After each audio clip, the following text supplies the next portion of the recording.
ನಮಸ್ಕಾರ ಫ್ರೆಂಡ್ಸ್, ಎಲ್ಲರೂ ಹೇಗಿದ್ದೀರಾ? ನಾನಿವತ್ತು ಬಂದಿದ್ದೀನಿ ಒಂದು ಒಳ್ಳೆ ವಿಷಯದ ಜೊತೆ. ಸೊ ನಾನಿವತ್ತು ಏನು ಹೇಳಕ್ಕೆ ಹೊರಟಿದ್ದೀನಿ ಅಂದರೆ, ಎಲ್ಲರ ಲೈಫಲ್ಲೂ ಒಂದು ಒಳ್ಳೆ ಬೈಕ್ ಇರುತ್ತೆ. ಆ ಬೈಕಲ್ಲಿ ಎಲ್ರಿಗೂ ಒಂದು ಒಳ್ಳೆ ಮೆಮೊರೀಸ್ ಇರುತ್ತೆ. ಯಾವಾಗಲೂ ಆ ಬೈಕ್ ನಿಮ್ಮನ್ನು ಎಷ್ಟೇ ದೂರ ಕೊಂಡ್ಕೊಂಡು ಹೋದ್ರೂ ಒಂದು ಕಡೆನೂ ಬೀಳಿಸ್ದೆ ಅದು ನಿಮ್ಮನ್ನು ಚೆನ್ನಾಗಿ ನೋಡ್ಕೊಂಡಿರುತ್ತೆ. ಸೊ ನನ್ನ ಲೈಫಲ್ಲೂ ಅದೇ ಥರ ಒಂದು ಸ್ಕೂಟಿ ಇತ್ತು.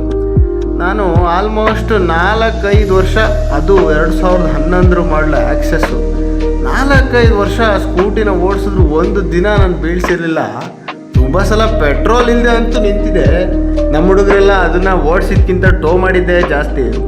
ಸೊ ಆ ಸ್ಕೂಟಿದೊಂದು ವೈರಲ್ ರೀಲ್ ಇತ್ತು. ಆ ಸ್ಕೂಟಿ ನಮ್ಮ ಇಂಜಿನಿಯರಿಂಗ್ ಲೈಫಲ್ಲಿ ನಂದು ಒಬ್ಬಂದೇ ಅಲ್ಲ, ಆಲ್ಮೋಸ್ಟ್ ನಮ್ಮ ಗ್ಯಾಂಗ್ಗೆ ಒಂದು ಒಳ್ಳೆ ಲೆಜೆಂಡ್ರಿ ವೆಹಿಕಲ್. ಅದ್ರ ರೀಲ್ ಬರುತ್ತೆ ನೋಡಿ, ಇವಾಗ ಮಧ್ಯದಲ್ಲಿ ಹಾಕ್ತೀನಿ.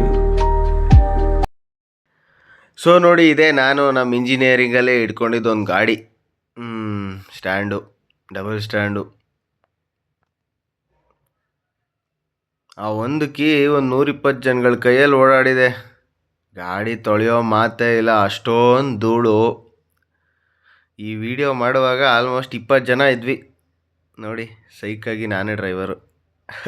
ಐ ಹೋಪ್ ಆ ರೀಲ್ನ ಎಲ್ಲರೂ ಎಂಜಾಯ್ ಮಾಡಿದ್ದೀರಾ. ಯಾಕಂದರೆ ನಮ್ಮ ಇಂಜಿನಿಯರಿಂಗಲ್ಲಿ ಇದ್ದಿದ್ದೊಂದು ಲೆಜೆಂಡ್ರಿ ವೆಹಿಕಲ್ ಅದು. ಸೊ ಎಲ್ಲರ ಲೈಫಲ್ಲಿ ಈ ಥರದೊಂದು ಗಾಡಿ ಇದ್ದೇ ಇರುತ್ತೆ. ಅದು ನಿಮಗೆ ತುಂಬ ಮೆಮೊರೀಸ್ ಕೊಟ್ಟಿರುತ್ತೆ. ಸೊ ಆ ಗಾಡಿನ ಕಮೆಂಟ್ ಸೆಕ್ಷನಲ್ಲಿ ಕಮೆಂಟ್ ಮಾಡೋದನ್ನ ಮರಿಲೇಬೇಡಿ. ಮತ್ತು ನನ್ನ channel, Instagram, subscribe, share, comment, like ಎಲ್ಲ ಮಾಡೋದನ್ನು ಹಾಗೆ ಮರಿಬೇಡಿ. Signing off. Bye bye bye bye. Take care. Love you guys.